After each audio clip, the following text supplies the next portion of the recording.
उत्तर भारत में एक छोटा सा गांव था, बड़ौली। नक्शे में ढूंढोगे तो मुश्किल से दिखेगा। न कोई रेलवे स्टेशन, न कोई बड़ा अस्पताल, न कोई मोबाइल नेटवर्क जो हर जगह काम करे। बस खेत, कच्ची सड़कें, पुराने पीपल के पेड़ और एक अजीब सी खामोशी जो सूरज ढलते ही गांव पर उतर आती थी। यहां लोग जल्दी सो जाते थे और उससे भी जल्दी दरवाजे बंद कर लेते थे। मैं वहां किसी रहस्य की तलाश में नहीं गया था। मैं गया था नौकरी की मजबूरी में। मेरा नाम अमन है। दिल्ली में रहकर मैं एक लोकल न्यूज चैनल के लिए काम करता था। छोटे छोटे कस्बों की रिपोर्टिंग, सड़क, बिजली, पानी, पंचायत के झगड़े, यही सब। एक दिन ऑफिस में मेरे एडिटर ने फाइल मेरी तरफ सरकाई। बड़ौली जाना है, उसने बिना मेरी तरफ देखे कहा। क्यों? मैंने पूछा। पिछले 2 महीनों में वहां 4 मौतें हुई हैं। सबको दिल का दौरा बताया गया, लेकिन गांव वाले डरे हुए हैं। मैंने कंधे उचका दिए। गांवों में अफवाहें जल्दी फैलती हैं, यह मैं जानता था। लेकिन फिर उसने जो कहा, उसके बाद मैंने सवाल नहीं पूछा। चारों लोग रात के ठीक 2:10 बजे मरे थे। मैं शाम के वक्त गांव पहुंचा। सूरज अभी पूरी तरह डूबा नहीं था, लेकिन ऐसा लग रहा था जैसे रोशनी को यहां आने में डर लगता हो। बस से उतरते ही सबसे पहले जो महसूस हुआ, हवा का ठंडा होना नहीं, बल्कि उसका भारी होना। जैसे हवा में कुछ तैर रहा हो, कुछ जो दिखता नहीं पर मौजूद है। मैंने चाय की दुकान पर बैग रखा। दुकानदार करीब 60 साल का, झुकी हुई पीठ, आंखों में अजीब सी चौकन्नी सतर्कता। भैया, यहाँ रुकने की जगह? मैंने पूछा। उसने मुझे ऊपर से नीचे तक देखा। रात रुकना है? उसने धीमे स्वर में पूछा। हाँ। उसका चेहरा कुछ पल के लिए सख्त हो गया। रात? बाहर मत निकलना, और 2 बजे के बाद दरवाजा मत खोलना। मैं हंस दिया। क्यों? चोर डाकू? उसने जवाब नहीं दिया, बस चाय का गिलास मेरी तरफ बढ़ा दिया। मैं जिस घर में ठहरा वो गांव के आखिरी सिरे पर था। एक पुराना 2 मंजिला मकान, सीमेंट उखड़ा हुआ, सीढ़ियों पर धूल और खिड़कियां जिनके कांच पर जाले जमे थे। मालिक शिवनाथ यादव। बात कम करता था और आंखों में हर वक्त ऐसा भाव जैसे कुछ याद नहीं करना चाहता। रात को कुछ सुनाई दे तो ध्यान मत देना, उसने चाबी देते वक्त कहा। क्या सुनाई देगा? मैंने पूछा। उसने मेरी तरफ देखा, फिर मुंह मोड़ लिया। बस सुनाई देगा। रात उतरते ही गांव बदल गया। शाम 7 बजे तक जो लोग खेतों में थे, 8 बजे तक उनके घरों के दरवाजे बंद हो चुके थे। न कुत्तों के भौंकने की आवाज, न बच्चों के रोने की, न किसी रेडियो की, बस सन्नाटा। मैंने नोट्स लिखना शुरू किया। 4 मौतें, सब 50 से ऊपर के पुरुष, सब दरवाजा घरों में सोते हुए। आवाज बिल्कुल मेरे कान के पास थी, इतनी पास कि मैं उसकी सांसों की ठंडक महसूस कर सकता था। लेकिन दरवाजे के नीचे से कोई परछाई नहीं दिख रही थी। मैंने बिना आवाज किए पीछे कदम बढ़ाया। दिल इतनी तेज धड़क रहा था कि लगा बाहर खड़ा जो भी है उसे सुनाई दे जाएगा। अमन बाबू, आवाज फिर आई। अब उसमें शिवनाथ की थरथराहट नहीं थी, अब वो सपाट थी, भावनाओं से खाली। मैंने हिम्मत करके पूछा, कौन है? कुछ सेकंड का सन्नाटा, फिर बहुत धीरे से, जिसे तुम ढूंढने आए हो। मेरे रोंगटे खड़े हो गए। मैंने दरवाजा नहीं खोला, बस पीछे की दीवार से सटकर बैठ गया। करीब 10 मिनट तक कोई आवाज नहीं आई। फिर जैसे कुछ कभी था ही नहीं। सुबह हुई तो मुझे लगा शायद सब सपना था, लेकिन जब मैंने दरवाजा खोला तो कुंडी के पास नाखूनों के निशान थे। अंदर की तरफ मैं सीधे शिवनाथ के पास गया। वह आंगन में बैठा था, हाथ में लोटा, आंखें जमीन पर। रात को आप मेरे दरवाजे पर आए थे? मैंने पूछा। उसने सिर नहीं उठाया। नहीं, उसने कहा। तो आवाज आपकी थी, मैंने जोर देकर कहा। अब उसने मेरी तरफ देखा।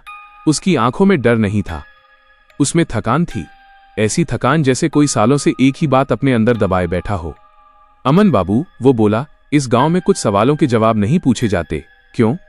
क्योंकि जवाब वापस सवाल करने लगते हैं। दोपहर तक मैं गांव में घूमता रहा। हर कोई मुझसे बात करने से बच रहा था, और जो बात करता भी था वो आधी अधूरी। एक बूढ़ी औरत ने मुझे रोका। उसके हाथ कांप रहे थे। आप शहर से आए हो? उसने फुसफुसाकर पूछा। हाँ। उसने इधर उधर देखा। रात को किसी ने आपको बुलाया? मैं चुप रहा। उसने मेरी आंखों में देखा और समझ गई। मत जाना, उसने कहा। जो आवाज दे उसके पीछे मत जाना।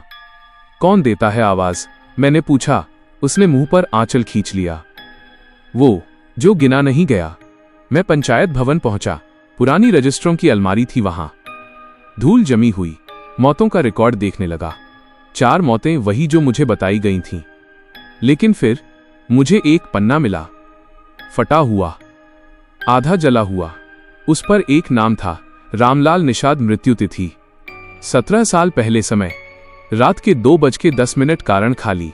मैंने गांव के स्कूल मास्टर से बात की। बहुत देर तक वो टालता रहा, फिर बोला, रामलाल की मौत दर्ज नहीं हुई थी। क्यों? क्योंकि अगर होती तो गांव को मानना पड़ता कि उसने गलती की है। क्या गलती? मास्टर ने आंखें बंद कर लीं। उस रात गांव ने एक आदमी को अकेला छोड़ दिया। शाम होते होते आसमान में फिर वही भारीपन था। कोहरा उतरने लगा। मैं वापस घर लौटा। शिवनाथ ने मुझे खाना दिया, लेकिन खुद नहीं खाया। आप रामलाल को जानते थे? मैंने अचानक पूछा। उसके हाथ से रोटी गिर गई। बहुत देर तक चुप रहा, फिर बोला, वो मेरा भाई था। मेरे मुंह से कुछ नहीं निकला। उस रात शिवनाथ ने कहना शुरू किया। उसने दरवाजा खटखटाया था। उसकी आवाज कांप रही थी, बिल्कुल वैसे ही जैसे कल तुम्हारे दरवाजे पर खटखटाया गया। मैंने धीरे से पूछा, और आपने? उसने मेरी तरफ नहीं देखा। हमने दरवाजा नहीं खोला। रात फिर आई। मैं सोने का नाटक कर रहा था। घड़ी पर नजर थी। रात के 2:07 हवा रुक गई। रात के 2:09 सीढ़ियों पर फिर वही आवाज। इस बार मैं उठा, दरवाजा खोला। बाहर कोई नहीं था, लेकिन नीचे सीढ़ियों पर गीले पैरों के निशान थे, जो ऊपर की तरफ नहीं, नीचे की तरफ जा रहे थे। और तभी मेरे कान के बिल्कुल पास एक फुसफुसाहट। अब तुम जानते हो, अब तुम जानते हो, पूरी फुसफुसाहट मेरे कानों से नहीं, सीधे दिमाग के अंदर गूंजी। मैं सीढ़ियों पर खड़ा था। गीले पैरों के निशान नीचे आंगन की तरफ जा रहे थे, लेकिन वहां मिट्टी सूखी थी, जैसे निशान सिर्फ मुझे दिखाने के लिए बनाए गए हों। मैंने दरवाजा बंद किया। इस बार कुंडी नहीं लगाई। किसी वजह से मुझे लगा, अगर आज दरवाजा बंद किया तो कल कभी खोलने का मौका नहीं मिलेगा।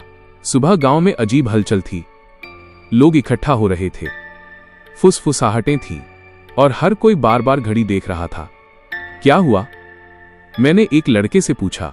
उसने मेरी तरफ देखा, फिर भाग गया। पंचायत भवन के सामने भीड़ थी।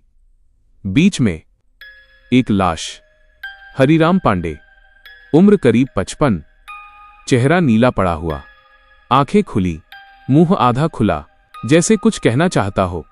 डॉक्टर ने वही कहा जो बाकी 4 के लिए कहा गया था, दिल का दौरा। मैंने घड़ी देखी। रात के 2:10 5वीं मौत। मैंने शिवनाथ को ढूंढा। वो घर में नहीं था। घर के पीछे खेत की तरफ गया। वह वहां बैठा था, नंगे पांव, कीचड़ में। अब गिनती तेज हो गई है। उसने बिना मेरी तरफ देखे कहा। किसकी गिनती? मैंने पूछा।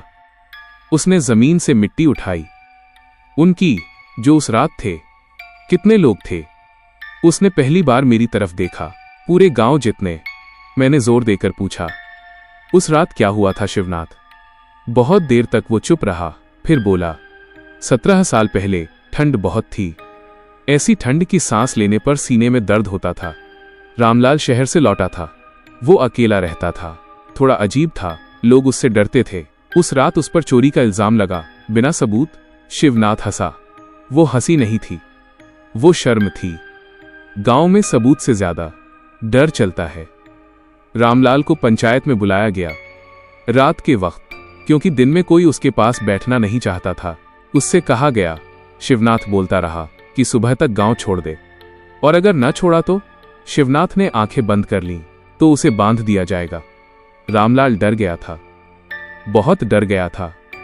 वो भागा रात के अंधेरे में, ठंड में, बिना चप्पल। वो हर घर गया, हर दरवाजा खटखटाया। ठीक रात के 2:10 पर वो हमारे घर आया। मैं अंदर था। शिवनाथ बोला। मैंने उसकी आवाज सुनी। उसने मेरा नाम लिया। मैं दरवाजे के पास खड़ा था। मेरे गले में कुछ अटक गया। फिर मैंने कुंडी नहीं खोली। रामलाल पूरी रात गांव में भटकता रहा। सुबह उसकी लाश तालाब के पास मिली, जमा हुआ शरीर, आंखें खुली, मुंह आधा खुला। डॉक्टर ने कहा हाइपोथर्मिया, लेकिन गांव ने कुछ और कहा। कुदरत की सजा। कोई रिपोर्ट नहीं, कोई केस नहीं। रामलाल को गिना ही नहीं गया, तो वो बदला ले रहा है। मैंने पूछा। शिवनाथ ने सिर हिलाया। नहीं। तो क्या? वो बस गिनती पूरी कर रहा है। रात फिर आई। अब मुझे डर नहीं लग रहा था, मुझे इंतजार था। रात के 2:05 में आंगन में खड़ा था। कोहरा इतना घना कि 5 कदम आगे कुछ नहीं दिख रहा था। रात के 2:09 हवा ठंडी हो गई, इतनी ठंडी कि आंखों से पानी निकल आया। और फिर कोहरे के अंदर एक परछाई, न पूरी न साफ, बस एक इंसानी शक्ल, नंगे पांव, ठिठुरती हुई। वो मेरे सामने रुकी। मैं हिला नहीं। तुमने दरवाजा क्यों खोला? आवाज आई। मैंने कहा, क्योंकि मैंने उसे बंद नहीं किया था। कुछ सेकंड का सन्नाटा, फिर अभी एक बाकी है। मेरी रूह कांप गई। कौन? परछाई मेरी तरफ झुकी, जो उस रात सबसे आगे था। और तभी मुझे याद आया, उस रात की पंचायत का प्रधान शिवनाथ। इस कहानी के आगे का पार्ट देखने के लिए हमें सब्सक्राइब करें, जिससे आप इसे सबसे पहले देख पाएंगे।